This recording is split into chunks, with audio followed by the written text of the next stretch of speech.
5 de la tarde, damos inicio a nuestra reunión de interés cultural de Cecimín. Es la reunión número 96 que hacemos en 3 años y con un tema muy interesante: salud mental del ortopedista, práctica profesional y retiro. Estará a cargo del doctor Rodrigo López, reunión citada para el día 7 de diciembre a las 6 de la tarde, y la vamos a coordinar conjuntamente con el doctor Mauricio Zuluaga, presidente de la Sociedad Colombiana de Ortopedia y Traumatología.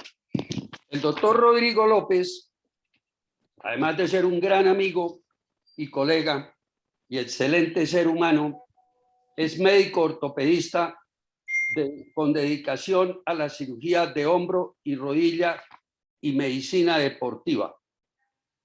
El doctor López es médico de la Universidad del Rosario. Posteriormente hizo ortopedia y traumatología en el programa de la Universidad del Rosario y viajó a hacer medicina deportiva al Houston Sport Medicine en Columbus, Georgia, Estados Unidos. Fue médico del Comité Olímpico Colombiano entre los años 1989 y 1996. Fue presidente de la Sociedad Colombiana de Cirugía Ortopédica y Traumatología, SCOT, entre los años 2007 y 2009. Y somos, con Rodrigo, fundadores de Cecimín en el año 2001. Voy a mencionar las áreas de interés que han sido para el doctor y son Rodrigo López: la ortopedia y la traumatología deportiva, la cirugía de hombro y de rodilla, la cirugía artroscópica, los reemplazos articulares en hombro y rodilla. Además de esta parte médica, la historia universal es una pasión para el doctor Rodrigo López. La música clásica y todos los deportes, con énfasis en el fútbol. Muchas gracias, doctor Rodrigo López, por habernos aceptado la invitación y con este excelente tema. Yo simplemente quiero decir 2 palabritas antes de pasarle la palabra al doctor Zuluaga, presidente de la SCOT. Y ahí ya el doctor Rodrigo López hará la presentación y después nosotros con el doctor Zuluaga moderamos la reunión, preguntas, comentarios, de todo. Yo simplemente quiero decir algo para iniciar la reunión, que es: los médicos vivimos como ricos y morimos como pobres. Eso lo quiero decir con mucha certeza. Esto sucede en un altísimo porcentaje de los médicos en Colombia y en Latinoamérica, lo cual conozco muy bien porque fui presidente de la Sociedad Latinoamericana de Ortopedia y Traumatología y de la Sociedad Latinoamericana o Ibero-Latinoamericana de Columna, y eso me ha permitido conocer todo el continente, desde México a la Argentina. Sin más palabras, quiero pasarle el micrófono, como dicen, al doctor Mauricio Zuluaga, presidente de SCOT. Él va a hacer unos comentarios y ahí ya le pasamos la palabra al doctor Rodrigo López. Favor, todos tengamos los micrófonos apagados para no tener interrupciones. Y muy bien, doctor Zuluaga, tienes la palabra. Doctor Ramírez, muchísimas gracias pues por la invitación. Pues la verdad no se trata de robarle tiempo a lo que vamos a oír de Rodrigo, solamente quería decir 2 cosas. Nosotros quisiéramos irradiar o multiplicar todos este tipo de mensajes. Obviamente tenemos un enfoque mucho más académico, pero probablemente en los momentos actuales donde tal vez las habilidades blandas son muy importantes, pensar en formación y transmitirle formación a nuestros miembros, no solamente en temas académicos, en los cuales el doctor López siempre ha sido un líder. Yo me acuerdo desde estudiante, cuando lo veía en los congresos de medicina deportiva, cómo me incliné hacia la ortopedia oyendo pues sus conferencias. Y ahorita creo que debemos darle relevancia, y para mí es muy importante ver cómo tocamos temas diferentes que son de formación y que debemos tratar de introducirlos tempranamente y no solo ahorita cuando ya estamos preocupados por nuestro retiro. Lo felicito por el tema y doctor López, por favor, adelante. Muchas gracias. Si quieren compartir pantalla, perfecto.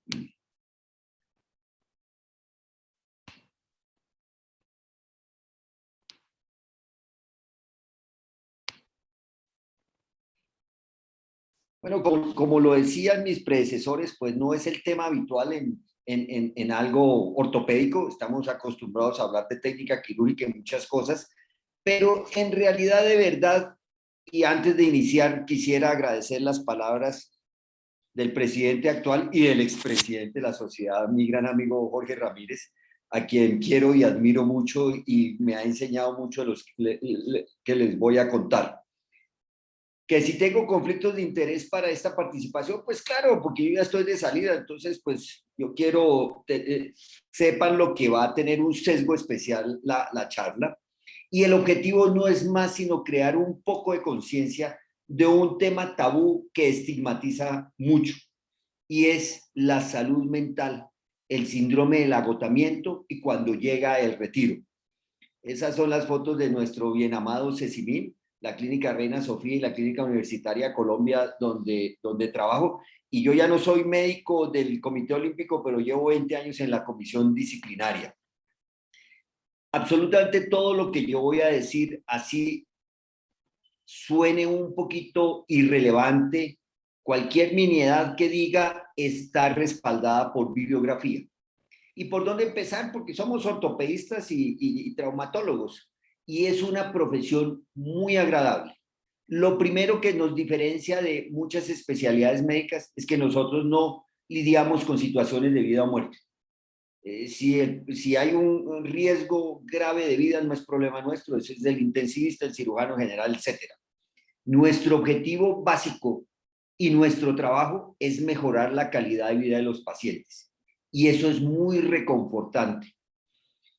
Lidiamos con dos síntomas fundamentales: dolor y pérdida de movilidad. Luego, si nosotros mejoramos esto, pues es harto lo que estamos haciendo por el resto de las personas. Luego, nuestra profesión es entretenida y muy variada. Nosotros hacemos desde la columna cervical hasta el último de los artejos. Y hay que decirlo, hay que reconocerlo. No voy a hablar si es adecuada o no, pero en general nosotros tenemos una remuneración por arriba de muchas de las especialidades quirúrgicas. Y como todos los médicos, tenemos el inmenso privilegio, no siempre bien querido, bien apreciado, de contar con el privilegio de la confianza que nos asigna la familia y el paciente. Y a mi manera de ver, no existe ninguna otra profesión que recompense tanto como en nuestra amada ortopedia. Vea, pues ya no me avanza ya. Los ortopedistas, ¿cómo somos como individuos? Pues necesitamos ciertas cualidades: una buena coordinación ojo-mano, moderada destreza manual, una muy buena visión tridimensional, algo de habilidad organizacional que se ve desde el consultorio hasta las salas de cirugía. Por supuesto, necesitamos estamina, a veces son cirugías largas, complicadas. Buena capacidad de trabajo, tanto como individuo como trabajo en equipo. Buena capacidad para afrontar crisis. Y curiosamente, nosotros tenemos fama entre los otros especialistas de ser buenos comunicadores, de tener buenas relaciones con nuestros colegas y de tener, como dicen los americanos, buenas formas de cama, buenas bedside manners con los pacientes. Nosotros tratamos y atendemos bien a los pacientes en general. Y algo que diferencia mucho nuestra cirugía al resto de las especialidades es que los resultados nuestros son rápidos, observables y medibles. Luego, en general, el ortopedista se siente satisfecho con su trabajo y por hecho se siente satisfecho consigo mismo. Y eso hace que la percepción de exceso de trabajo de muchas horas no sea tan agobiante como en otras especialidades. Y esa buena percepción de sí mismo y ese buen retorno de la profesión hace que en general no tengamos muchas ganas de retiro precoz. ¿Quiénes hacen ortopedia? ¿Quiénes hacen residencia en ortopedia? No es un comentario peyorativo ni mucho menos con otras especialidades, pero la ortopedia tiene una innumerable cantidad de aspirantes cada 6 meses, con no tantos números de cupos. Luego, ortopedia se da el lujo de escoger lo mejor de cada promoción. Es una residencia larga y muy dura, pero es innegable que ha mejorado las condiciones del residente desde la Ley 100, porque la Ley 100 ha asegurado el recurso que no teníamos. No me acuerdo de residente, nosotros hacíamos bazares en el parqueadero del San José para tener plata para pagarle las prótesis a los pacientes. Hoy eso está asegurado. Y últimamente protege legalmente al residente. Pero hay 2 ítems que indudablemente cambiaron la residencia de una manera dramática, que es el acceso a la información a la distancia de un clic y mejores medios de aprendizaje. Nosotros que íbamos a pensar en talleres de cadáver, como en el CLEMI, que íbamos a pensar en huesos de plástico. Eso ha hecho que hoy en día la residencia sea mejor que cuando nos tocó a mi generación. Pero no todo es felicidad. Hay un problema muy importante. Es relevante y su prevalencia está mucho más allá de lo que pensamos. Por lo tanto, necesita ser expuesto y por encima de todo atendido, que es el síndrome de agotamiento, lo que los americanos han llamado el burnout. Estadísticas no tenemos, tengo que usar la de ellos, del 5 al 7% de la población general, más de una tercera parte de los ortopedistas y más de la mitad de todos los médicos en ese país han tenido algún grado de agotamiento. ¿Qué es el agotamiento? Y nosotros como ortopedistas, para entenderlo, es un sobreuso. Cuando las exigencias del día a día que uno tiene para afrontar los problemas superan la carga, la reserva emocional que lo tiene para armas que tenemos para enfrentarlas. Es cuando se pierde el imbalance vida y trabajo, empezamos a trabajar más que vivir. Hay una gran recarga emocional. ¿Y eso cómo repercute? Disminuye esa percepción de ser feliz del individuo, aumenta el riesgo de enfermedad general y específicamente de enfermedad cardiovascular, aumenta el riesgo de abuso de sustancias en el ortopedista, especialmente el alcohol. Y bueno, uno diría, de ahí para atrás, pues es el individuo que, pues, que salga él adelante, pero el problema es que eso repercute en el paciente, aumenta el nivel de error médico, disminuye la productividad y empieza a haber problemas en la relación, no solamente con el paciente, sino de la vida familiar. Y eso no es bueno. Es el agotamiento físico y emocional que tiene estas 3 características que son como las patognomónicas del síndrome del burnout, del agotamiento. Ausencia emocional. Me importa un chorizo todo.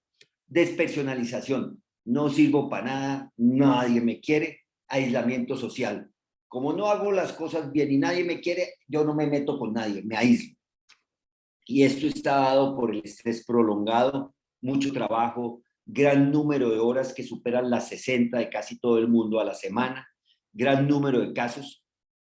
Y lo que nadie habla, la presión del sistema, no solamente de los pacientes y la familia a quien estamos atendiendo, sino la presión del sistema encima de usted todo el tiempo. Y suena tonto, pero es una realidad. Nos va a matar la conectividad permanente. Eso que a las 7 de la mañana de un domingo usted tenga 25 o 30 mensajes de cada uno de los 6 o 7 u 8 chats a los cuales usted pertenece, eso es la locura. Eso es una presión abrumadora y da muchos síntomas. Da síntomas físicos de agotamiento.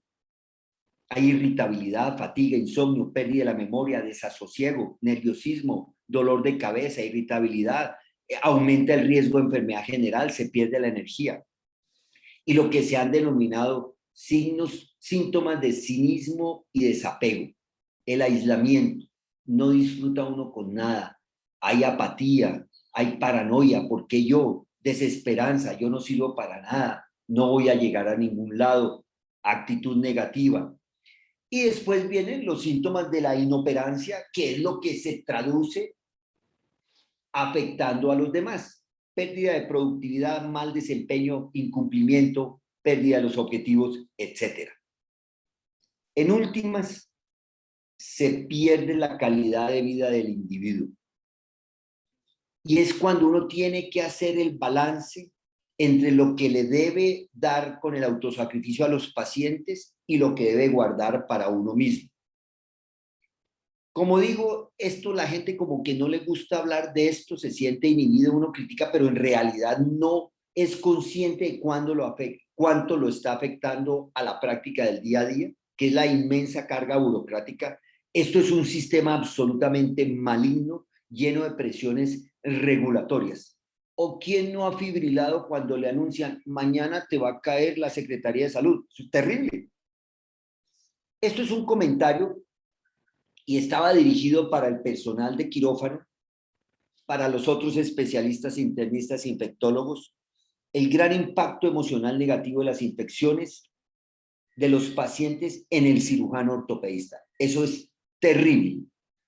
Por eso es un poquito frustrante cuando el afán de un buen comportamiento dentro del área quirúrgica se confunde con la molestadera permanente, hasta que no se tiene estos casos. El problema no es tener el agotamiento, el problema es evitar que se llegue a ese agotamiento. Y hay muchas formas preventivas que nosotros como individuos y como grupo podemos implantar. Mejoría en recursos de toda índole, físicos y emocionales de apoyo en los sitios de trabajo. Y eso empieza por tener un buen jefe. Y eso es un llamado a todos mis grandes amigos que tienen el privilegio de ser jefes. El poder de la jefatura no debería ser para mandar. El poder de una jefatura debería ser para ayudar. Y uno de los principios que uno quiere de los jefes es el tratamiento equitativo a todas las personas. Que tengamos sistemas amigables. Esto de los sistemas de historias es terrible porque uno se pasa la mitad del tiempo llenando cosas de que estoy atendiendo un dolor de hombro y entonces me pregunta que si el motivo de consulta es porque la violentaron en la casa o una cantidad de datos que uno dice, Dios mío, bueno, es importantísimo el apoyo de los pares, sus colegas, sus pares, por eso es mejor trabajar en grupo que trabajar solo. Yo le digo a todos los pacientes que entran a mi consultorio, desde los 15 años hasta los 90 años, que no se van a curar si el tratamiento de terapia antiinflamatorio o quirúrgico no se complementa con un programa de actividad física, aeróbica. Si usted no hace ventilación aeróbica, usted no oxigena ni el músculo, ni el ligamento, ni el tendón, ni el cartílago. Es la forma en que yo les digo, hay que hacer ejercicio físico. Y cuando ustedes hablan de la mente, todavía hay que hacer más ejercicio físico. Acuérdense de las endorfinas, feromonas, etc. Y hay que tener actividades restauradoras, perdónenme, llámense hobbies, deporte, lo que quieran. Pero repito, lo importante no es caer en él, lo importante es el reconocimiento de que existe el problema para no llegar al límite, que es el suicidio. Es un tema muy estigmatizante, por lo tanto, nadie lo trata. Y es importante tener en cuenta que se puede llegar a ese extremo. Y eso no es de irse con el amigo, hay que buscar ayuda profesional. Como siempre no tenemos registros, en los Estados Unidos desde la segunda mitad del siglo XIX llevan el registro de todos los médicos que se han suicidado y escogí este periodo, ya les digo por qué, del 12 al 18, 1013 casos de suicidio. Eso da más o menos 1.7 suicidios de médicos al día, de los cuales 34 ortopedistas. Y hay una doctora americana que se ha dedicado a recorrer la vida de cada uno de los ortopedistas que han perdido por sí mismos la vida. Y la mayoría dan la impresión externa de ser personas, muy buenas personas y felices, pero que en algún momento han empezado a tener su síndrome de agotamiento, el burnout, hasta que llega un punto de quiebre. Muy frecuente el error médico, la demanda, una pena personal por pérdida de ser querido, divorcio, pero lo llamativo es que hay varios de esos 34, hay 7 casos por corrupción, por estar en medios corruptos. Y allí la corrupción no es que yo fui y le pagué a fulanito para que hiciera tal. La corrupción es que la presión del sistema del doctor, necesito que a fin de mes usted me haya hecho 35 hernias discales. Y el doctor dice, pero es que estas 35, 5 eran para operar y las otras 30 para tratamiento médico. No, señor, esos temas de corrupción han llevado al suicidio de muchas personas. Repito, este problema de angustia que lleva al suicidio, hay que reconocerlo y aceptar lo que existe. Es a mano derecha, abajo, es la editorial de este fin de semana del Tiempo. Solución que no da espera. La salud mental, que cuesta muchas vidas, debe ser un tema de ineludible prioridad, cosa que nosotros estamos pasando a segundo plano. Hay que buscar ayuda profesional. Afortunadamente, ya hay instituciones que han empezado a pensar en esto de la angustia, y ahí tenemos el ejemplo de Keralty, que ya empezó a raíz de la pandemia el programa que se llama Keralty para acompañar emocionalmente a las personas que lo necesitan. Hay que trabajar en equipo y no vamos a cambiar el sistema, luego de alguna manera hay que adaptarse al sistema. Pero en últimas, mi única recomendación personal es que uno debe balancear la vida profesional y la vida personal, en donde el eje de la vida debe ser la familia. 2 palabras respecto a cómo afectó a los ortopedistas el COVID-19, ya que en general nosotros no estuvimos en primera línea tratando a los pacientes gravemente enfermos por el COVID, pero sí se describe esta triada de ansiedad, insomnio y depresión. Personalmente, muchos meses del pico de la pandemia en donde me era difícil conciliar el sueño, no me pasó nada ni a mi familia, gracias a Dios, pero pensando en toda esta calamidad mundial, eso repercute en el estado anímico de uno. Fuera de eso, la preocupación por la salud propia y de que uno no fuera el transmisor del virus a su familia. Además, la mayoría de nosotros, de mis colegas aquí en Cecimín, somos independientes, la seguridad financiera se nos fue al traste. ¿Quiénes sufrieron más? Los jóvenes, porque estadísticamente son los que más cumplen la labor de atención de urgencias, el cuidado primario. Sufrimos menos los subespecialistas. Y sí se notó, se observó y se midieron cambios en la práctica. Primero, se incrementó la telemedicina enormemente, la teleconsulta, y volvimos a hacer tratamiento incruento de las fracturas, especialmente en la tibia. Las medidas preventivas que hoy en día las seguimos teniendo han lentificado enormemente la consulta, la han congestionado porque es que hay que lavarse las manos, que hay que informar aquí, informar allá, llenar este formulario. Eso ha hecho que se lentifique mucho la práctica y aún más ahora que la carga asistencial ha aumentado con la reactivación. Tanto es así que uno ya está pensando, Dios mío, ¿cuándo es que vamos a acabar de hacer esta cosa? Hay 2 formas de ver la situación: retirarse temprano o esperar un poco. Y hay estrategias para ambos casos, para el que quiere quedarse y al que quiere irse.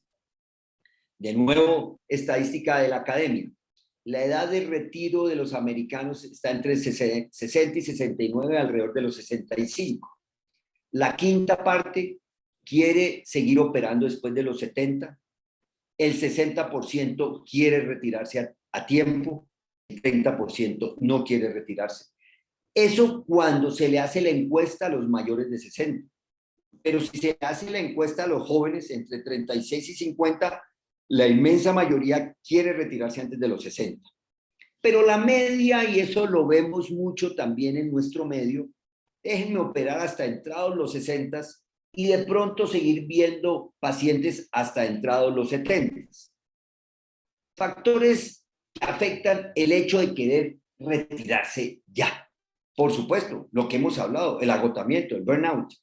Una mala experiencia legal le dice a uno si vale la pena tanto esfuerzo para esto.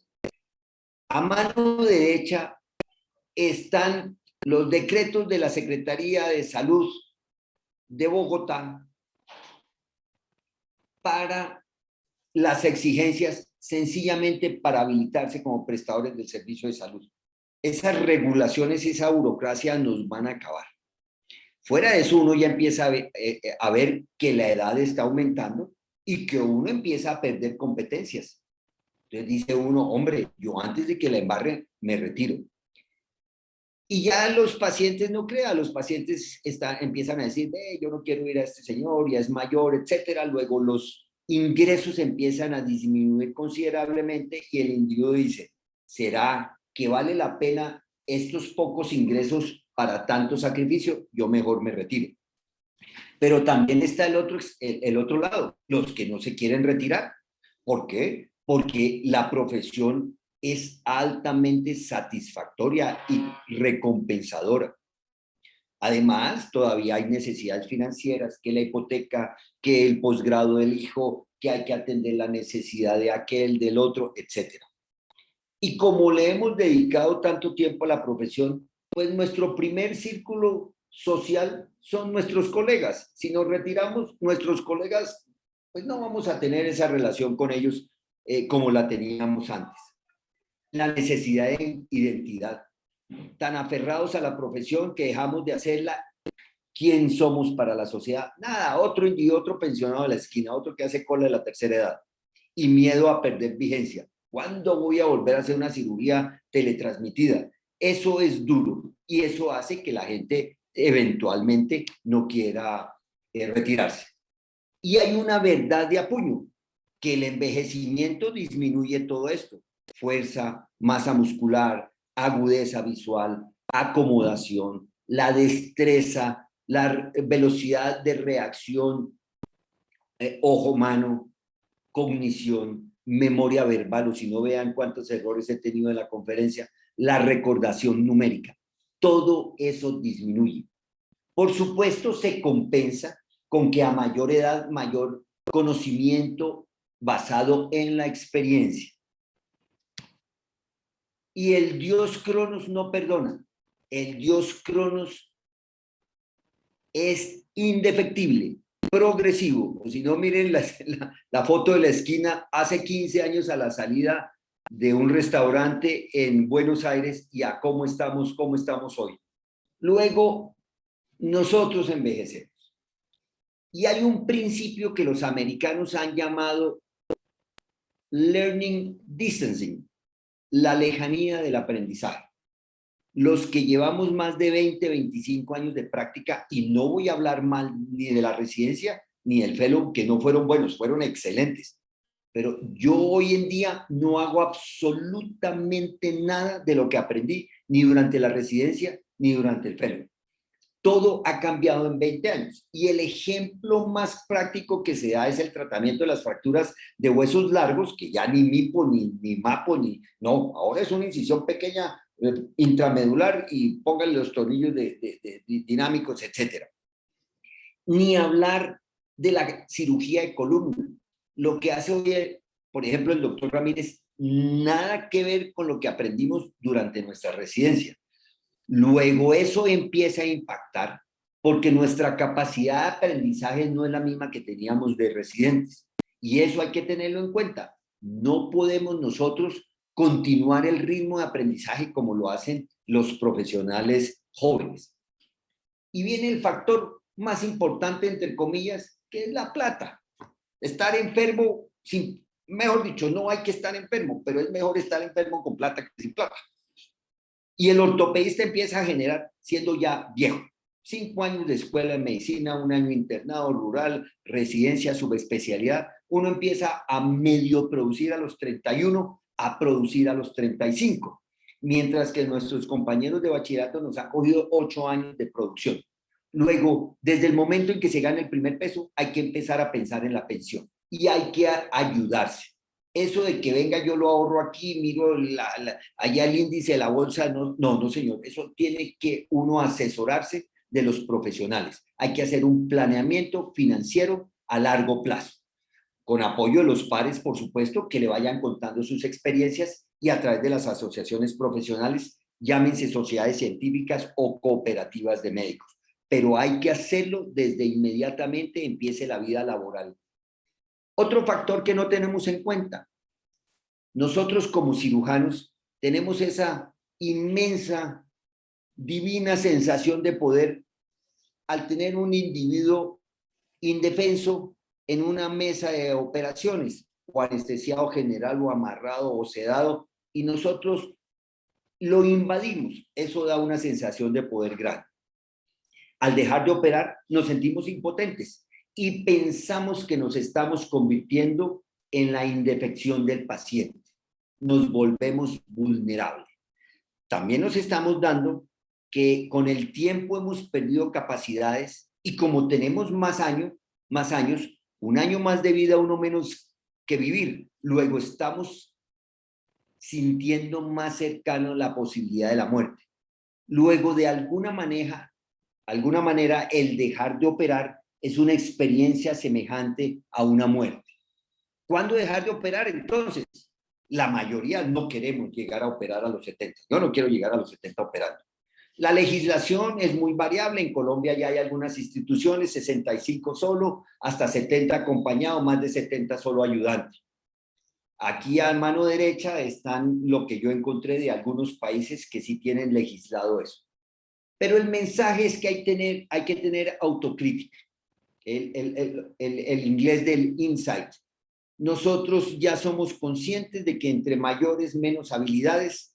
Luego, es mejor dar un paso al costado antes de que la embarremos. Y a los ortopedistas nos gustaría que fueran nuestros pares los que nos dijeran, maestro, hasta aquí llegó.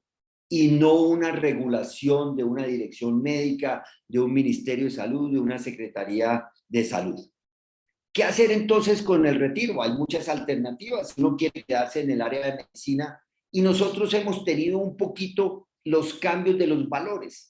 A los viejos no nos pongan a enseñar la última técnica quirúrgica. Eso déjenselo a los muchachos jóvenes que tienen mejores habilidades. A nosotros más bien utilicen la poca experiencia que hemos adquirido a través de los años. Lo básico, la anatomía, la fisiología, los aspectos clínicos fundamentales de la adquisición de la historia clínica, los tips que tenemos haciendo exámenes físicos durante muchos años. Podemos ser ayudantes de cirugía o instructores en algún tipo de taller básico. El mensaje es, hay que estar preparado para el día que llegue, más que ignorarlo.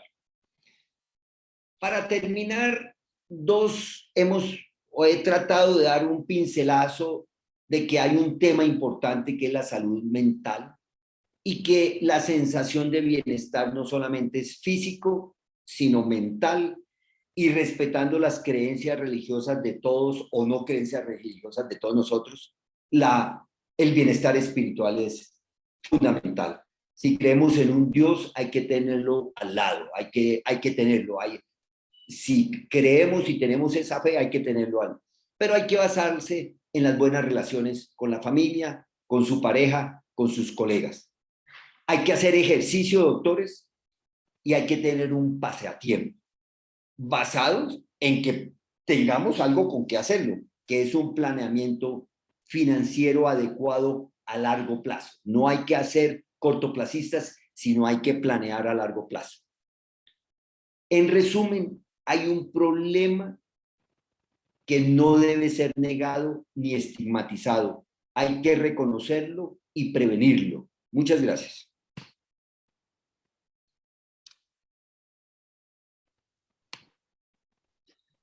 Bueno, Rodrigo, una excelente presentación, muy clara, muy concisa, donde hace un análisis de lo que es el ejercicio de la profesión, en este caso la ortopedia, y toda su visión sobre cómo prepararse un ortopedista para un sano retiro. Yo creo que con esto nos ha dado una visión muy clara de esto y pues me gustaría yo pasarle la palabra al doctor Mauricio Zuluaga, el presidente de la Sociedad Colombiana de Ortopedia, que haga unos comentarios y después de oír a Mauricio yo quiero hablar y opinar como ortopedista activo que cabe y en muchos de los temas que usted toca, especialmente edad, y quiero comentar algo del por qué sigo ejerciendo después de haber cumplido en agosto los 70 años de edad. Entonces, Mauricio, como presidente de Scott. Muchísimas gracias. No, yo quiero, pues, primero que todo, felicitar a Rodrigo por la excelente presentación. Realmente tenía muchas expectativas. Creo que es un tema que además vamos a pedirle que lo repita en muchos escenarios.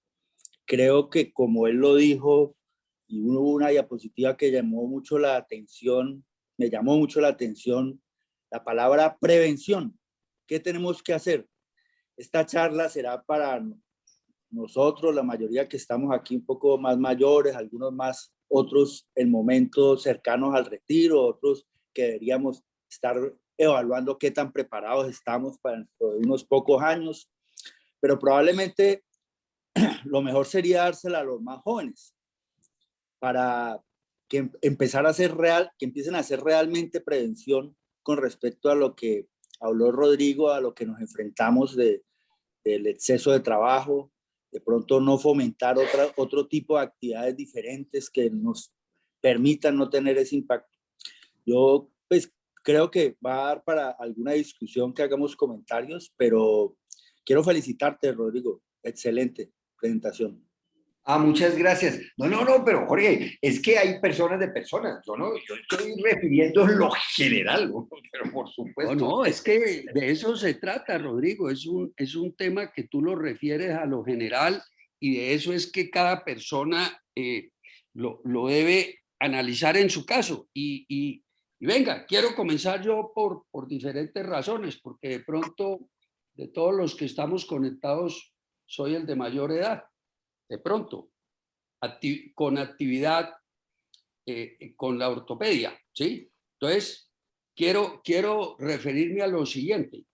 En agosto del 2021 cumplí los 70 años y la primera pregunta que yo me hice fue, o que me hice desde 6 meses antes, iniciando este año, fue, ¿hasta cuándo debo de ejercer la ortopedia y la traumatología? Cuando digo debo ejercer la ortopedia y la traumatología es en el sentido estricto de consulta y la parte quirúrgica, además de todo lo que vengo desarrollando, que es trabajos científicos, publicaciones, etcétera. Y ahí es donde viene el primer análisis que voy a hablar, estoy hablando en mi caso propio. Pienso que uno, mientras se sienta, tanto en la parte mental como mecánica, quirúrgica, con unas condiciones para poder intervenir quirúrgicamente, no como muchas personas que desde que están programando la cirugía, ya se sienten nerviosos, ¿sí? No, yo defino la cirugía como lo más parecido a bailar. El que sale a bailar es porque lo tiene que gozar, no porque cree que está haciendo el ridículo y todo el mundo lo está mirando y señalando. Mejor quédese sentado y no salga a hacer el ridículo. Y digo lo mismo y lo equiparo a un procedimiento quirúrgico. Si uno programa una cirugía es porque se la va a gozar. Para mí una cirugía es para uno sentirla, divertirse y no estresarse. Entonces, ahí viene el primer punto, es uno está en condiciones de hacer consulta y lo que salga de la consulta, operarlo. Pues les voy a contar mi caso. Desde hace 2 años, mi práctica quirúrgica la convertí netamente a lo que yo estoy hoy en día convencido en el ejercicio profesional, que es la cirugía de mínima invasión o endoscópica. Puse todos los tornillos que ustedes ni se imaginan cuántos.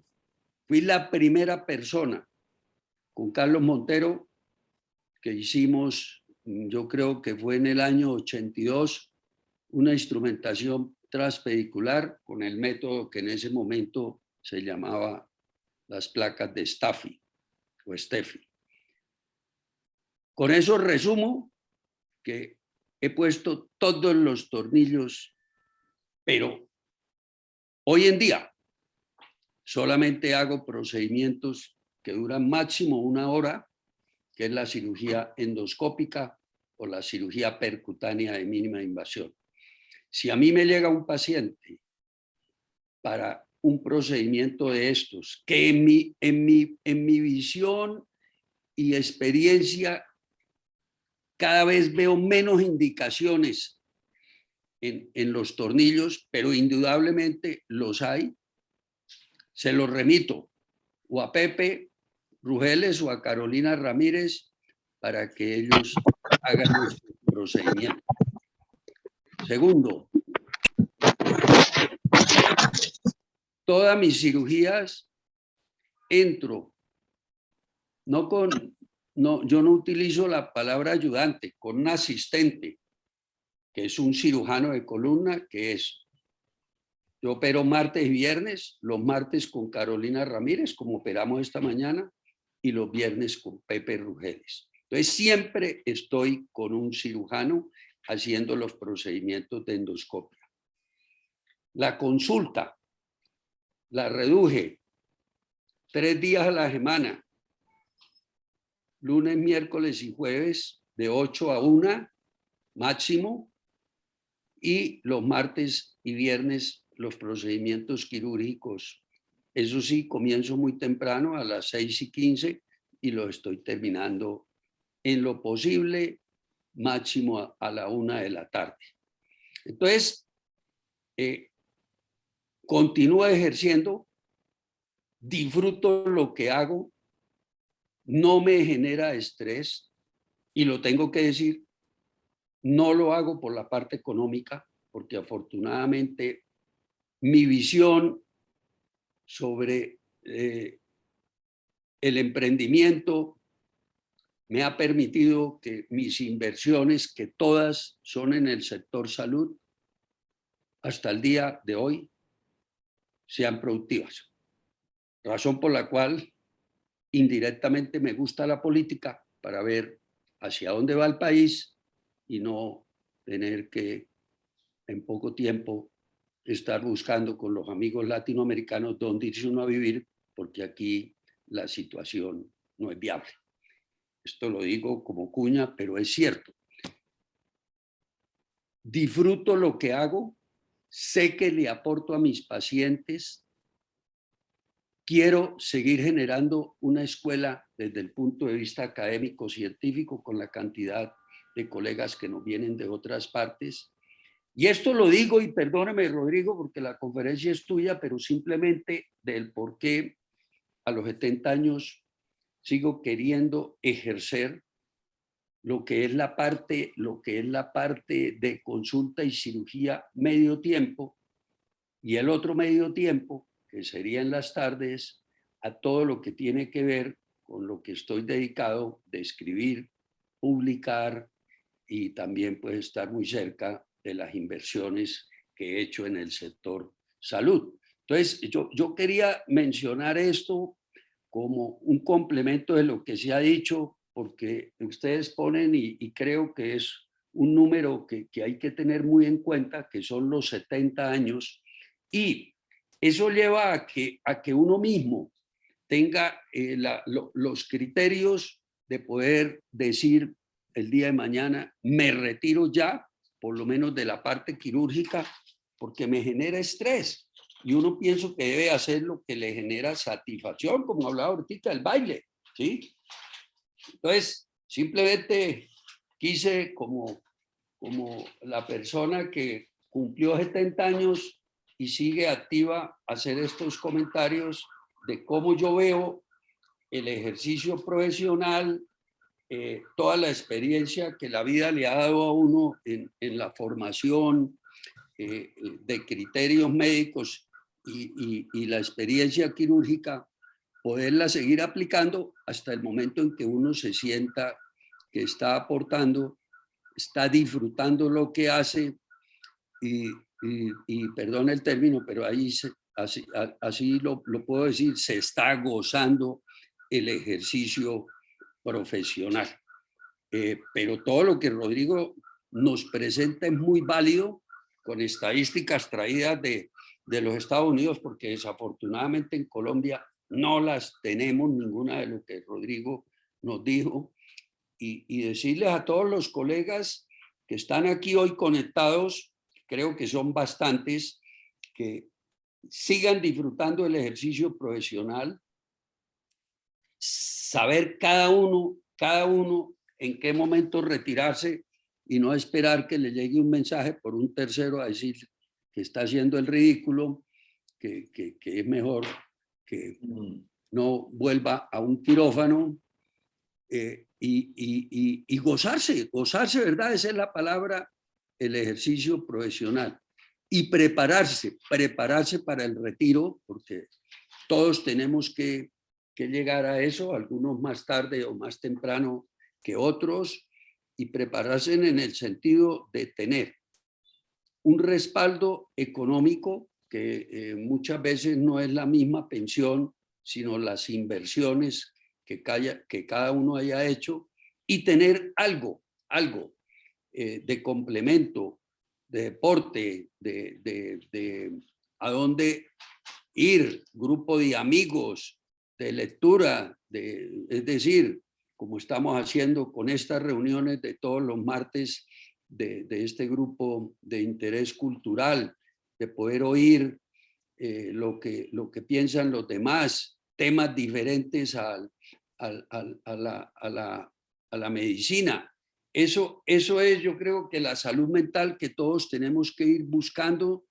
Nadie nos la va a dar, uno se tiene que ir buscando las cosas y decirles, yo me siento una persona muy agradecida con la vida porque pues me ha dado salud, familia, conocimiento, trabajo digno y verdad, un respaldo económico para poder vivir la tercera edad y para acabar, vuelvo y repito, con un ejercicio profesional que diría a medio tiempo, disfrutando la vida. Tengo 4 nietos, viéndolos cómo están, tratando de uno reunirse con ellos y disfrutar la familia, las 2 hijas y los 4 nietos. Entonces, esto era lo que quería decir como complemento de todo lo que ha presentado con tanta claridad Rodrigo, y quiero dejarle la palabra a otras personas. Mire, ahí veo desde Neiva, Roberto Díaz está pidiendo la palabra, nuestro alumno, pero hoy en día amigo. Roberto, tienes la palabra y ahorita, pues, si el doctor Zuluaga o todo el que quiera hacer comentarios, de eso se trata esta reunión. Gracias. Buenas tardes a todos. Me agrada mucho porque encuentro muchos compañeros, muchos conocidos.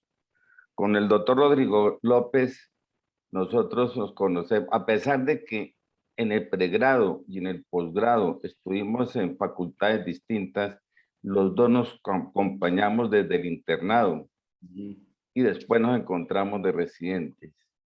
Yo, pues ya saben, estuve en el Caquetá y después en el Huila y me quedé de un ortopedista general y de provincia.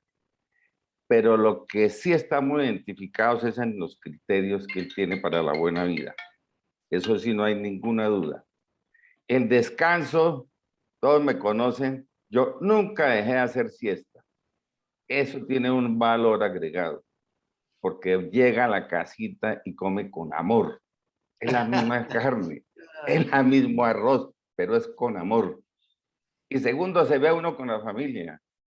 Y eso de hacer la siesta, que por eso, por ahí está Juan, el pastorcito Benavides, que me puso una placa en el hospital militar que duró como 25 años, que decía sala de descanso Roberto Díaz. Eso no era gratis.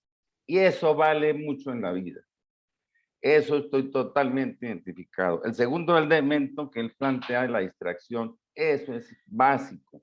Uno, sí, eso ya está escrito, que el que sabe solo de medicina no sabe nada.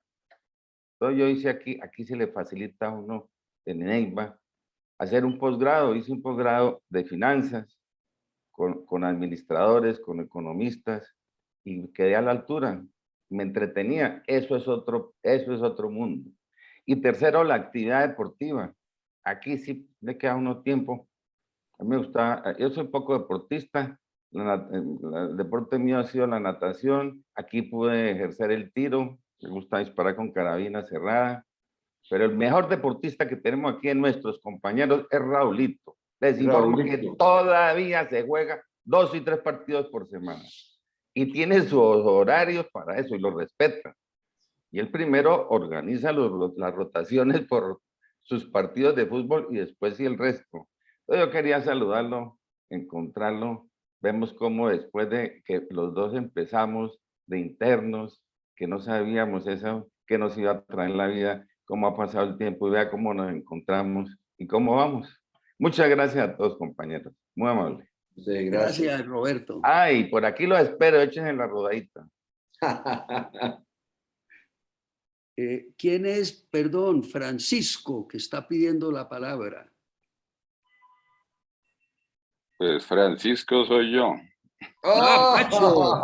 Francisco Patito. Pacho tiene la palabra, maestro. Qué pena aquí por la pita, pues estaba aquí en plan de ejercicio, pero totalmente pegado al tema. Felicitaciones, Rodrigo. Meterse en ese tema y que yo tampoco me he metido teniendo al lado quien tengo, pero valió la pena y está muy bien tocado eso, y pienso que también llevo más o menos unas particularidades tuyas y también de Jorge en los temas, porque definitivamente yo también me sigo gozando mucho la profesión. En lo poquito más que estuve aquí, pues salí disparado de nuevo para consultorio, porque yo tenía que hablar, ver pacientes, hacer el tema quirúrgico, me fascina. Hay un tema que, pues obviamente yo también soy sesgado, pero sesgado porque estoy casado con psiquiatra, y es los temas que ella toca desde el punto de vista, pues está hablando la doctora Albornoz, desde el punto de vista preventivo en programas de salud del ministerio, pues realmente siempre se ha escrito y nunca se ha actuado directamente. Es más, ella misma dice, oiga, no hay programas. Obviamente mi esposa tiene muchos pacientes privados, pero resulta que el mismo sistema como tal no está incluido el tema del manejo de la salud mental como tal. O sea, muy, muy superficial, pero no en profundidad en terapia, que se lo oiga a ella totalmente, y que es un déficit grande, sabiendo que hay un problema de salud mental grande para el futuro. Y otra cosa que ella mencionó, esto es lo que dijo Marcel, lo dijo en Caracol, y lo que dijo el viernes pasado, que es un tema muy importante, a la cual pues yo escucho por razón porque me gusta escucharla, y la otra porque qué tal que no la escuche. Entonces sería grave el tema.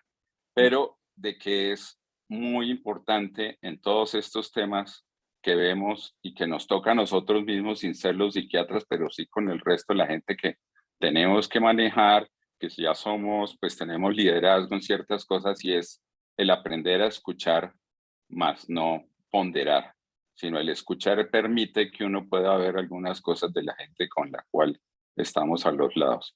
Y nuevamente, Rodrigo, yo soy cortico, me gusta decir pocas palabras y tratar de decir lo que debo dejar en resumen. Y nuevamente muchas gracias, Rodrigo, y saludes a Jorge y a todos los demás y al presidente de la sociedad. Gracias, Pacho. Vea, está pidiendo la palabra desde la ciudad de Pasto nuestro amigo y colega y alumno, Juan Ricardo Benavides. Juan Ricardo, bienvenido, gracias por estar aquí con nosotros. Gracias a ustedes. Bueno, yo también me uno a las palabras de felicitación para Rodrigo. Él siempre muy contundente en sus análisis y en la manera de abordar los temas. No puedo pasar por alto los comentarios del doctor Ramírez. Me parecieron muy pertinentes y me parece que nos dio unos tips muy importantes. Pero que más esperamos es que igual todavía no nos queda sino una semana. Por eso yo les estoy Roberto diciendo. Díaz. Roberto, cerrar el micrófono. Espera que me están llamando. Y por supuesto, me aparecí. Un saludo para mi compañero de residencia, Roberto. Que me acaban de entrar una llamada. Venga, espérenlo, le vuelvo a marcar un minutico. Roberto, es para que apague el micrófono. Gracias.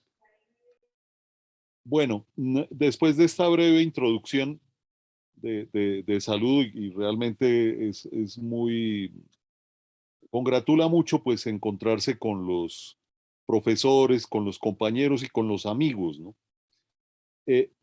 Pero veo una cosa, y en ese sentido es mi comentario. Los médicos y los ortopedistas en particular nos estamos aproximando apenas, podría decirlo, haciendo el diagnóstico del problema tan palpitante como es el burnout.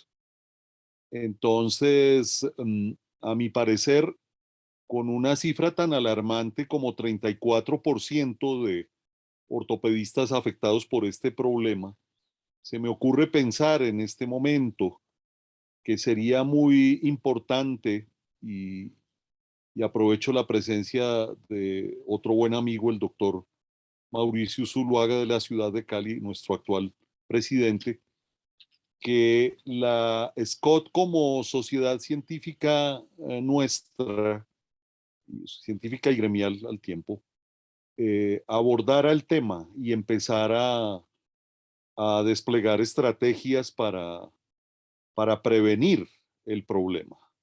Como bien Rodrigo nos hace el llamado de atención muy oportuno. Sería muy interesante que la SCOT empiece a diseñar unos programas de ayuda, etcétera, etcétera, qué sé yo. Por supuesto, lo primero es la sensibilización, ¿no? Bien lo dijo, yo creo que Rodrigo debe dar esta conferencia en distintos escenarios, pero yo pienso que debemos hacerlo de una manera un poco más sistemática. Entonces hago el cordial llamado a nuestra sociedad para que tome cartas en el asunto. Muchas gracias. Gracias, Juan Ricardo. No sé si Rodrigo o Mauricio quieran hacer algún comentario sobre lo que se ha dicho después de la presentación de Rodrigo.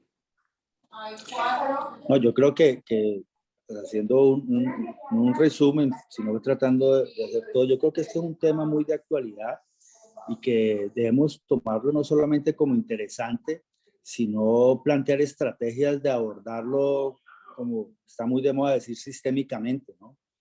1, hacerlo visible; 2, medirlo; 3, crear estrategias nosotros como organizaciones que puedan impactar esos resultados de alguna forma. De hecho, mucho de lo que hacemos, que es reunirnos, hacer academia, realmente tiene un gran componente social y de amigos que es importante, pero podríamos buscar otras cosas e incluso en pensar en formación para el retiro, el planeamiento del retiro de alguna forma desde la juventud. Son cosas importantes que yo creo que sí podemos hacer. ¿Qué creo yo? Que debemos involucrarnos. O sea, que la sociedad tiene muchos escenarios donde se pueden desarrollar diferentes liderazgos. Y yo creo que lo que hay es que levantar la mano y arrancar. Y obviamente se brindaría todo el apoyo. Ya de hecho se han pasado algunas encuestas de estudios de los psiquiatras, que fue muy poco contestada por los ortopedistas ahorita durante la pandemia, pero que no hacen parte de lo que nosotros estamos haciendo. Yo creo que es un reto ver cómo podemos diseñar estrategias en ese sentido. Muchas gracias por el comentario y pues vamos a ver qué podemos organizar. Muchas gracias, Mauricio. ¿Quién más de los asistentes quiere hacer algún comentario? Luis Fernando Rodríguez, lo veo ahí concentrado. ¿O es Juan Ricardo? No sé si Rodrigo quiere hacer algún comentario de lo que ha oído. No, solamente agradecer la atención y como digo, pues ni soy psiquiatra, ni soy experto, ni estoy retirado, pero pues es decir, es una inquietud que habíamos hablado antes de la pandemia con Rodrigo Vargas, en que pues es decir, nosotros seguramente tendremos mecanismos de defensa diferentes a otras culturas, el colombiano me refiero, y sabemos cómo sobreponernos a tantos problemas, pero la procesión va por dentro. Y yo se los digo desde el punto de vista personal, el último año, este año, de mis círculos de amigos, yo tuve 2 casos de suicidio. Y eso es terrible, terrible. Eso es una pena que es difícil de superar porque uno acepta la enfermedad, eventualmente uno hasta acepta el trauma, el atropello, el crimen, pues, para hablar de todas las causas de muerte, pero el suicidio es algo muy difícil de aceptar porque dice uno, yo qué pudiera haber hecho, ¿por qué no estuve antes allí? ¿Me entienden? Eso es muy triste, muy triste, y eso creo que uno puede superar muchas cosas, pero es ese recuerdo amargo que le queda a uno de que qué pasó. Y eso existe, no hay que darle pena ni avergonzarse, y como lo mostré en una diapositiva, hay que reconocer el esfuerzo que están haciendo algunas instituciones. En la Clínica Reina Sofía está el Keralty, de ayuda emocional al que lo necesite. Hay que respetar la privacidad, hay que respetar el anonimato como quiera, pero hay que ayudarle a la gente. Y lo otro, lo del retiro. Cuando el doctor Ramírez fue presidente de la sociedad y yo era su secretario, habían 2 personas que eran una pareja, eran esposo y esposa, proporcionando asesoría financiera. Yo creo que más de 2 hubieran hecho la consulta. Se les ofrecía a los miembros de la sociedad y creo que nadie consultó, ¿no, Jorge?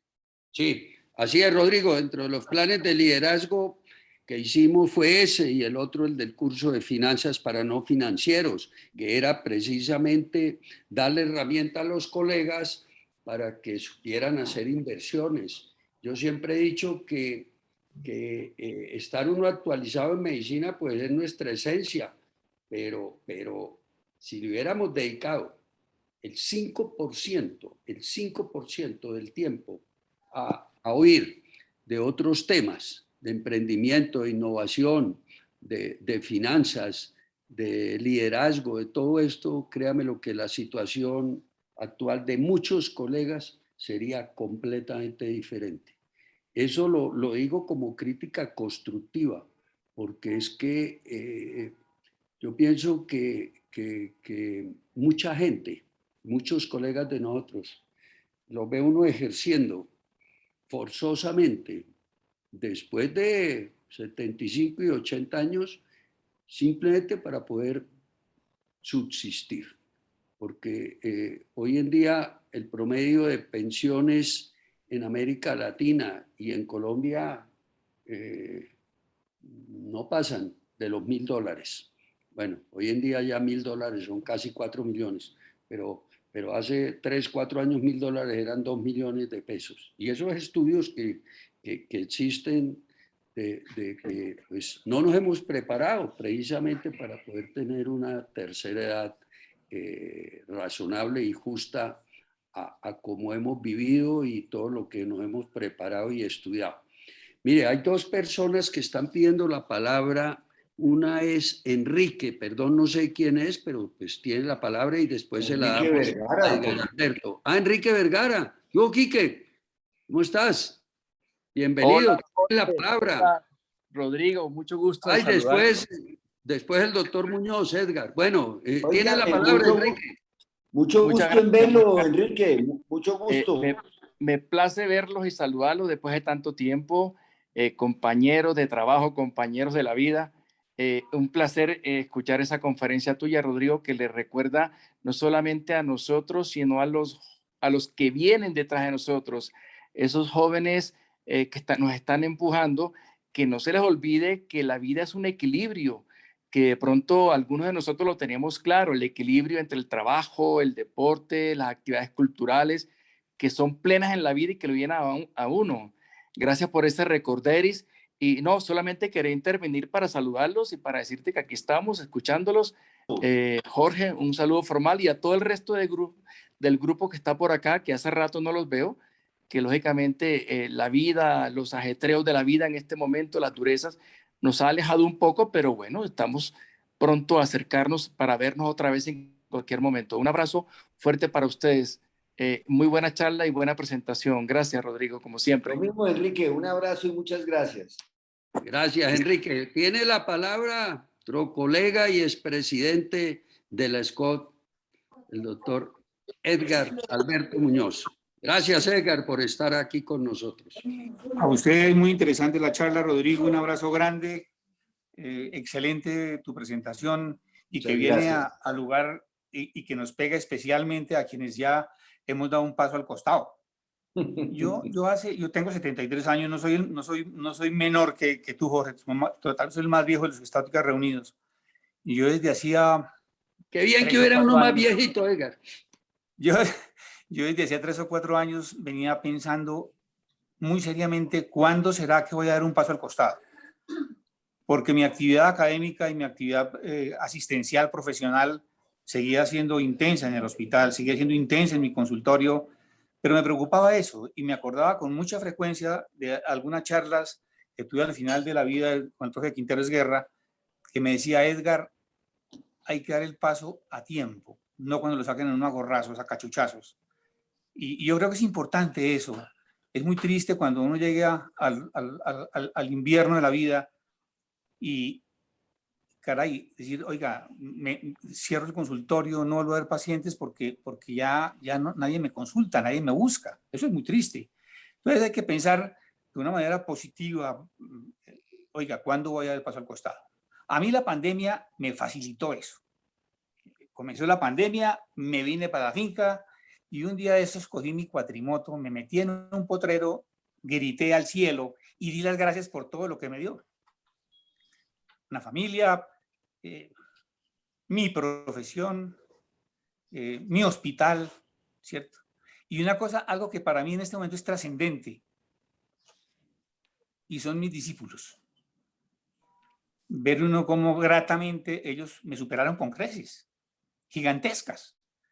O sea, yo miro a Rodrigo, miro a Gustavo Rincón, son infinitos, son muchos los muchachos que pasaron por nuestras manos y veo con mucha satisfacción cómo me superaron. Y en ese orden de ideas yo digo, a pesar de que académicamente, por ejemplo, yo todos los viernes estoy en la revista del hospital allá sobando la vida, obviamente virtualmente, pero uno se da cuenta, y como decía Rodrigo, hoy hay muchas cosas que lo que aprendimos y lo que hicimos, hoy ya estos chinos lo están haciendo distinto, con otro nivel, con otras características que nos permiten, a nosotros, a mí por lo menos no me permitirían hacerlo porque ya no doy para eso. Entonces, la idea es que primero uno tiene que saber en qué momento dar el paso al costado de una manera digna y elegante, con mucha altura. La otra cosa que me parece muy importante es que uno tenga algo que hacer.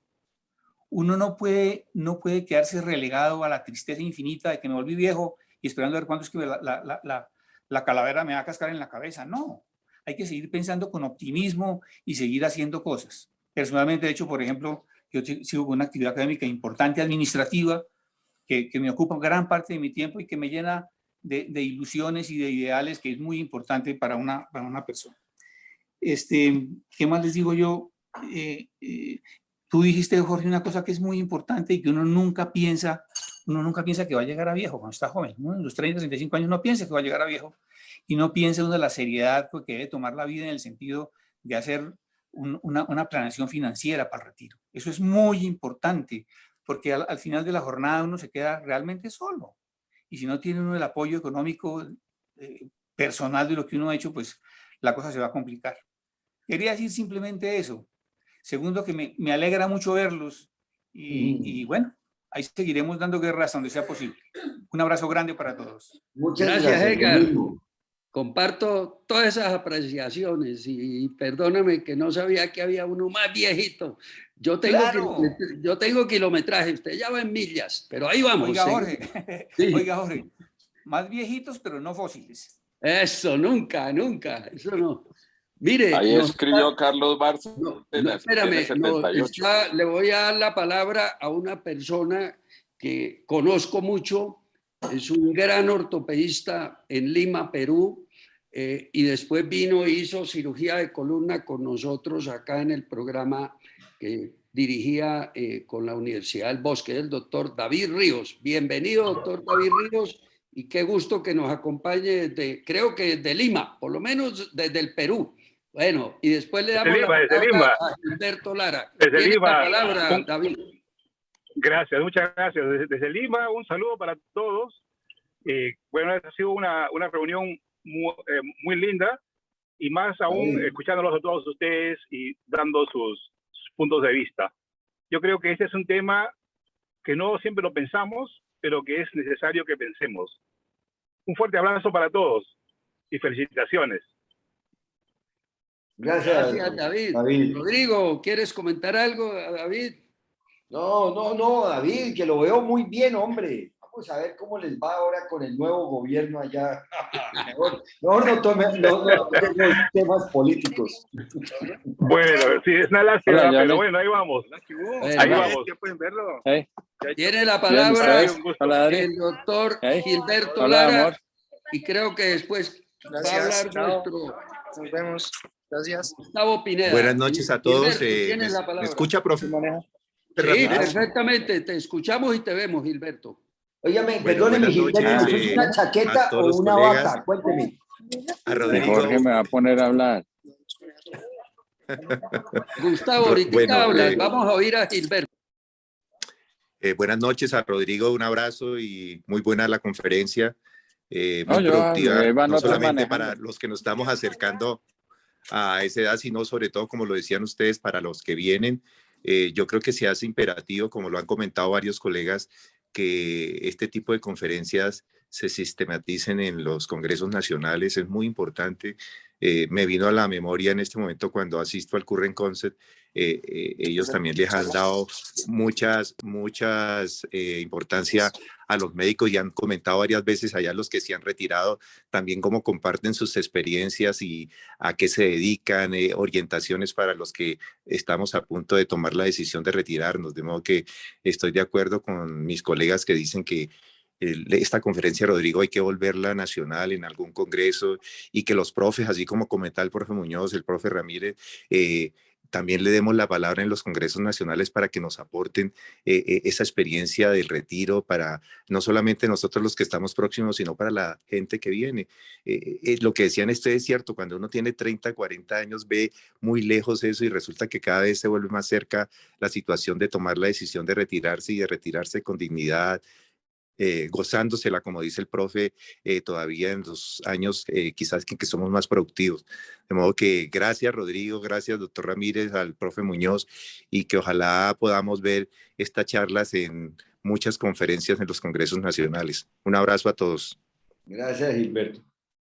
Gracias, Gilberto. Bueno, por ahí vi, yo sí quisiera oír a Gustavo Pineda, por lo menos que nos diga cómo vamos a hacer más goles. No, usted sí me la pone difícil, yo prefiero retirarme.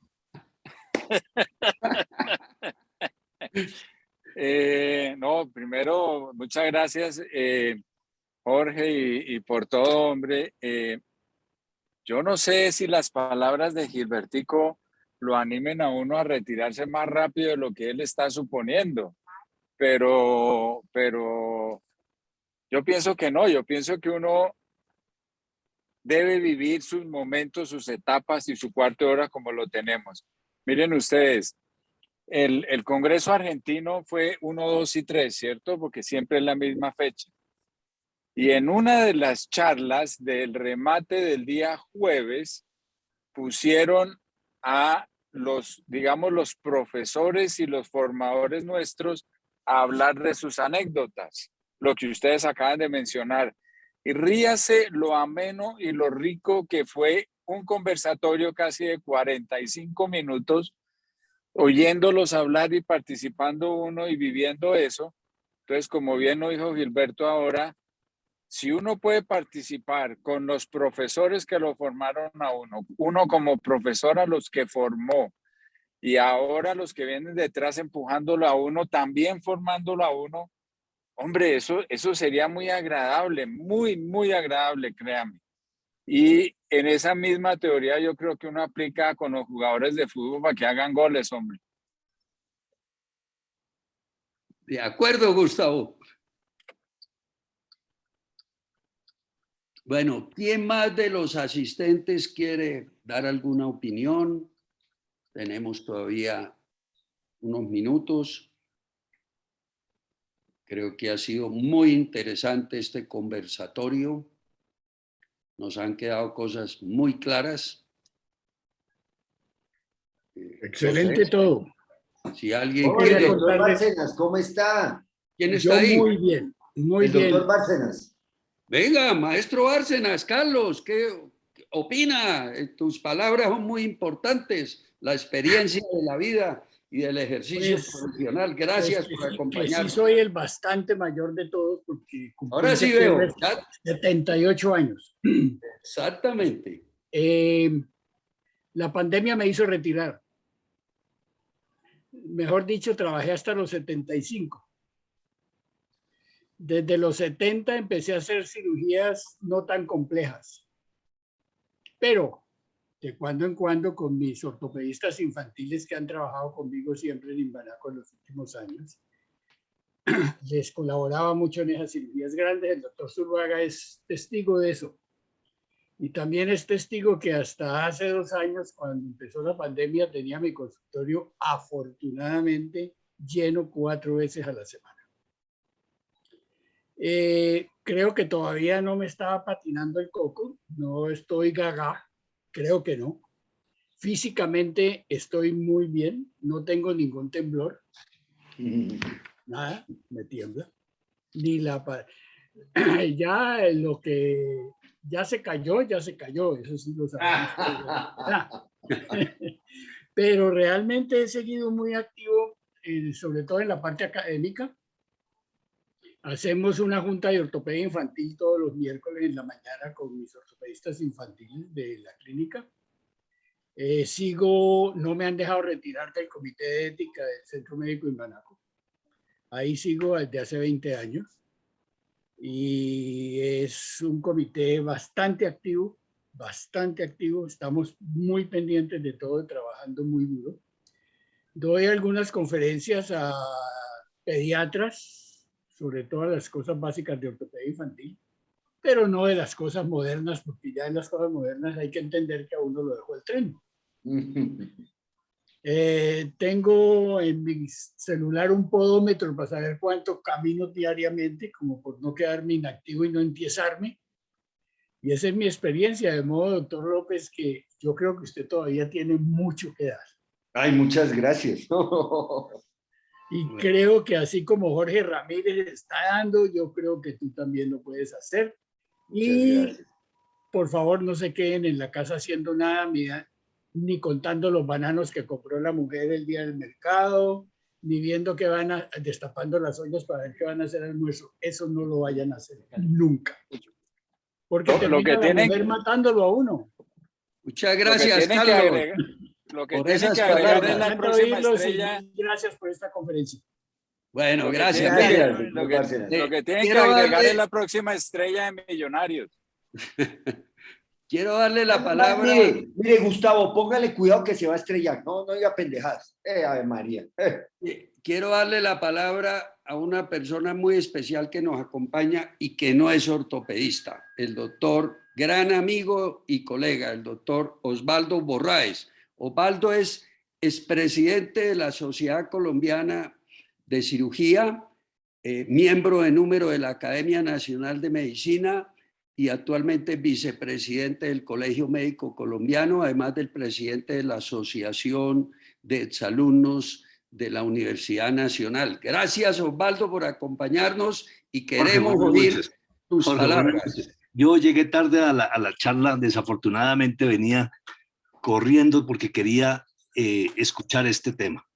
Este es un tema que a mí por lo menos me apasiona y estoy escribiendo sobre él, porque es que los médicos, esto es un tema muy controversial, por supuesto que tratamos de evitarlo, no queremos enfrentarlo, pero no hay la menor duda que es una realidad inevitable y sobre todo las personas que estamos metidos en la sala de cirugía, muchos quieren morirse en una sala de cirugía, pero a veces no nos damos cuenta que nuestra capacidad física va disminuyendo, nuestra capacidad intelectual va decayendo también, eso es inevitable y hay estudios muy serios.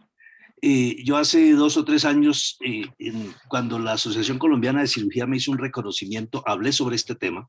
Por supuesto, eso levanta ampollas cuando a uno muestra muchas cosas donde todas las asociaciones, y en particular de cirugía en el mundo, empiezan a hablar de esto. Empiezan a hablar que nosotros, muy variable, hay entidades que dicen, después de los 65 años usted no debe hacer urgencias, disminúyale, de los 65 a los 70 opere acompañado y a los 70 vive su actividad, no es retirarse como estaba diciendo el doctor ahora, quedarse en la casa destapando ollas porque eso sería terrible, pero sí tenemos muchas posibilidades de irnos a comités de ética, de irnos a actividades académicas. Podemos entrar a la sala de cirugía y decirle al residente, mire, ese punto no lo ponga ahí, póngalo allí, o haga esto, o haga aquello, sin que nosotros estemos metidos directamente en un procedimiento quirúrgico. Hay anécdotas, todas las que uno quiera, de médicos que han entrado a operar y estando en la cirugía se les olvida qué es lo que estaban haciendo y otro tiene que venir a terminarles la cirugía. Eso es una experiencia que no viví yo directamente, pero la supe en una institución muy importante en Bogotá hace unos 10 años, y eso me empezó a mí a motivar ese tema. Yo era una persona, le voy a decir, de unas 100, 120 cirugías mensuales, y una buena parte de cirugía muy grande. Y cuando empecé a hacer los trámites de mi pensión, dije, me voy a retirar del hospital cuando salga mi pensión. Y empecé a virar a otras actividades también, por supuesto, sin dejar la cirugía.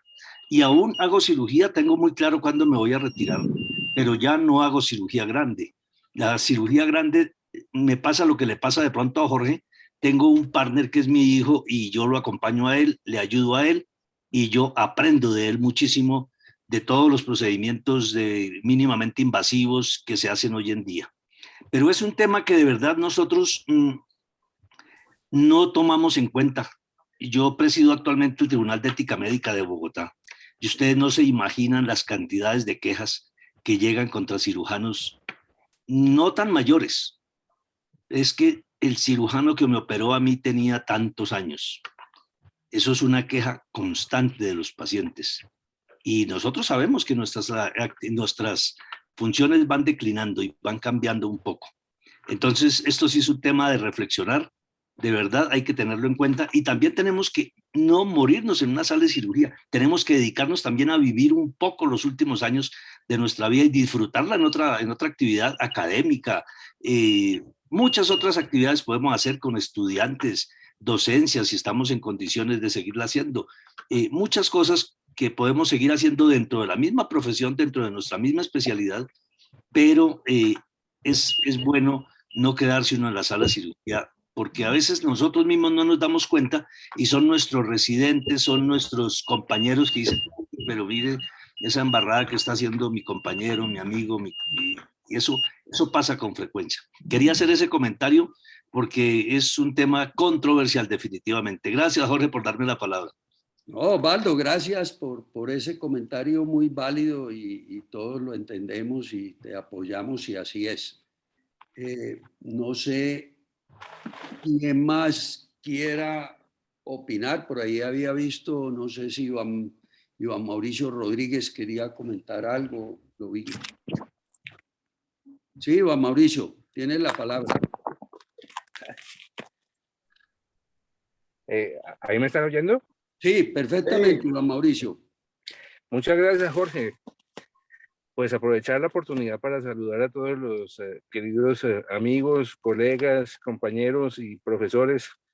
Verlos, cada vez que los veo más jóvenes. Estaba viendo a Edgar y parece un muchacho, Edgar Muñoz. Entonces, bueno, no solamente nos sirven de estímulo desde el punto de vista de la ortopedia, la parte académica, científica y el modelo como profesores que siempre han sido, sino que además siguen manteniéndose jóvenes y sobre todo jóvenes de espíritu. Y eso pues sigue siendo también un estímulo y un modelo para todos. Pero pues también quería decirles que nuestra especialidad de ortopedia y traumatología tiene pues su parte quirúrgica, que es muy importante y es la que más apreciamos todos, pero también tiene otras cosas que son agradables hacerlas. Puede uno encontrar la práctica de la consulta externa o la atención de urgencias, colocar inmovilizaciones, poner un yeso que siempre es tan agradable, que tiene su parte artística, colocar inmovilizaciones, la satisfacción de ver el paciente recuperado después de una fractura, así no sea una fractura grande de un fémur o de una cadera, pero también hay otras que nos proveen satisfacciones y en las que uno puede seguir contribuyendo, ¿no? Entonces, podría seguir haciendo su ortopedia con algunas pequeñas cosas que siempre las hemos disfrutado y las seguiremos disfrutando hasta cuando tengamos las capacidades físicas para hacerlo. Gracias, de nuevo, Rodrigo, mil gracias por la excelente conferencia y me alegra mucho poder verlos a todos bien. Muchas gracias, Iván. Antes de terminar, una última palabra. Y al doctor Borrás le va a llegar quejas mías algún momento, porque créanme, yo a todos los pacientes, yo no lo digo por necedad, a todo paciente que se sienta enfrente de mí, le digo que hay que hacer ejercicio físico y trato de hacer la formulación de acuerdo al tipo de paciente. Pero ya cuando entro en confianza, al final me lo llevo a la puerta y cuando yo me paro y saco al paciente lo acompaño a la sala de espera. Le digo, óigame, y después del ejercicio se sienta y se toma un whiskycito. Ese es el mejor consejo, don Rodri. Eso sí. O una buena ginebrita. Una buena ginebrita, Rodri, una buena ginebrita. Bueno, si a usted le gusta, perfecto, me parece. Excelente consejo, excelente consejo. Claro, pero si le llega la queja, doctor, defiéndame. Claro que sí, claro que sí. Gracias. Excelente. Bueno, óigame, muchas gracias a todos. Realmente para mí es un placer poder tener gente que escuche. No son sabidurías, no son grandes cosas, pero sí yo pienso que es de sentido común tener esa idea de que uno tiene que tener esa condición de sentirse bien. La salud mental es muy importante. Como le digo, una cosa es la salud financiera, la salud física, pero la salud mental es indudablemente muy, muy importante. Sin buena salud mental uno no puede seguir adelante. Y el hecho de que tengamos que pensar en el retiro, acuérdense lo que les dijo el doctor Ramírez, nosotros vimos a personas muy queridas mayores que nosotros, que nos antecedieron, terminar sus días en muy malas condiciones, ¿no, Jorge? Como tenemos a nuestro gran profesor de hombro. Entonces hay que planear el retiro, hay que planear el retiro. No importa que lo vayamos a hacer hoy, mañana o pasado mañana, pero hay que tener esa seguridad del futuro, en el futuro. Y el último mensaje, todo el mundo lo dice, pero a veces hay que vivirlo realmente de corazón. Uno sale del consultorio y lo único que le queda es llegar a la casa con su familia. Es decir, la familia es lo número uno. Está por encima de la profesión, por encima de los amigos, por encima de la práctica médica. Es la familia. Y como lo digo, respetando las creencias personales de cada uno, el ser superior en el cual crea uno, ahí uno tiene que recurrir a él también. Muy bien, Rodrigo, antes de cerrar la reunión, yo aprovecho y hago la cuña para la reunión número 96, que es de hoy en 8 días a las 6 de la tarde. Es un tema muy interesante y el título es Cambio de época. Es específicamente sobre la China y no todo lo que es hoy en día la China y todo lo que tiene que ver la relación económica con Estados Unidos, Latinoamérica y el resto del mundo. Y nos la va a dictar una persona pues que no lo conocemos aquí, se llama Alan Catey-Dávalos, que es un ecuatoriano, tiene mucha relación en Washington, y José Luis Ramírez, mi hermano, que pues está en Washington, fue quien me contactó y ya acaba de aceptarnos para dictar esta conferencia. Ya les mandaré quién es él, pero específicamente el nombre de Cambio de época es sobre la China y toda la incidencia y todo lo que tiene que ver en este momento de esta gran potencia en el mundo, específicamente con Estados Unidos, Europa y Latinoamérica. Nuevamente agradecerle a Rodrigo por el tiempo, la preparación de este excelente tema, a doctor Mauricio Zuluaga, presidente del SCOT, que nos acompañó, porque es un tema muy importante precisamente para que lo tome la Sociedad Colombiana de Ortopedia y Traumatología con todos sus miembros, y a todas las personas que nos acompañaron y estuvieron acá, especialmente, como decimos, los más viejitos, aquí lo escribió, y sacando pecho, el doctor Carlos Bárcenas de Cali, diciendo: yo soy el más viejito, el mayor de esta reunión soy yo, tengo 78 años cumplidos en septiembre y no se las da. Y después Edgar Muñoz, que nos lo dijo, con 72, y yo soy el más jardino de este grupo con 70 años. Gracias a todos los participantes. ¿Y dónde me deja Charlie? ¿Dónde me deja Carlos Julio? Oiga, Carlos Julio lo estoy sacando yo del abanico. 69,5, no más. Carlos Julio, usted está entre Carlos Bárcenas y Edgar Muñoz. No, yo estoy por encima de Edgar, porque yo ya cumplí 73. Por eso, entre Carlos Bárcenas y Edgar Muñoz, está usted. Ajá, sí, correcto. 73, qué bueno, eso, vea, yo lo estaba volviendo los sardinos. Entonces, bueno, muchas gracias, son las 7:40, descansen, dedicarse a la familia, las velitas, y bueno, esperemos que estemos reunidos en 8 días para oír este tema tan interesante como lo de la China. Así es que ya se acabó la Pax Americana, seguimos con la paz china. Así es. Buenas noches, Rodrigo. Bueno, hasta luego. Bueno, buenas noches y muchas gracias. Muchas gracias. Osvaldo Borraes, muchas gracias por la Chao, Jorge, compañía y muchas los gracias. comentarios. Muchas gracias. Buenas noches.